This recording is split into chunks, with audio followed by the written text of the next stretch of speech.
വേടനെ സംഘികൾക്ക് പുറമെ കോൺഗ്രസുകാർ കൂടി തെറി വിളിക്കാൻ വേണ്ടിയുള്ള അവസരമുണ്ടായിട്ടുണ്ട്.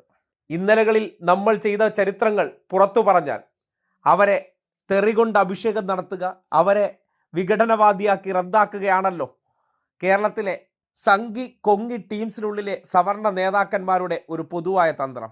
അത് തന്നെയാണ് ഇനി നടക്കാൻ സാധ്യത. വിഷയം നരിവേട്ട എന്ന ടൊവിനോ തോമസിലെ പുതിയ തീം സോങ് ആണ്. വാടാ വേടാ പാട്ട്. ആന്റണിയുടെ കാലഘട്ടത്തിലെ മുത്തങ്ങ സമരം, ആ സമരത്തിൽ പോലീസ് നടത്തിയ ക്രൂരമായ നരവേട്ടയെ ആസ്പദമാക്കി വേടൻ്റെ പാട്ട് പുറത്തു വന്നിട്ടുണ്ട്.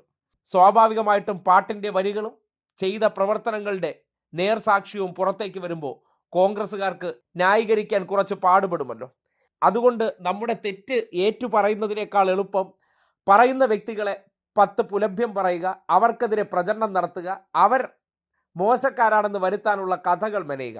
ഇതാണല്ലോ പതിവ് തന്ത്രം. ഇതിനാണ് ഇനിയിപ്പോൾ കുറച്ച് മഞ്ഞ ഓൺലൈൻ ചാനലുകളും ഒപ്പം സംഘപരിവാറിനോട് കോൺഗ്രസ് കൂടിച്ചേർന്ന് തന്ത്രം മെനയുക. പാട്ടിപ്പോൾ സോഷ്യൽ മീഡിയയിൽ വലിയ ശ്രദ്ധയായി മാറിയിട്ടുണ്ട്.